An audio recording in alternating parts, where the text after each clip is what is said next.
Hey everyone, in this quick video I will show you how to build social media planners in Notion in 2025 so you can keep your content organized and consistent across all platforms.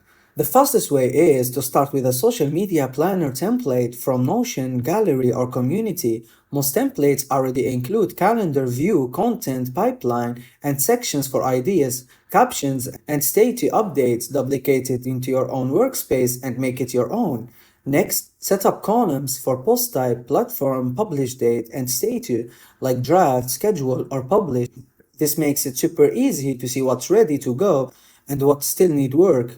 You can also link assets like images, videos, or caption drafts directly inside each card so your team has everything in one place.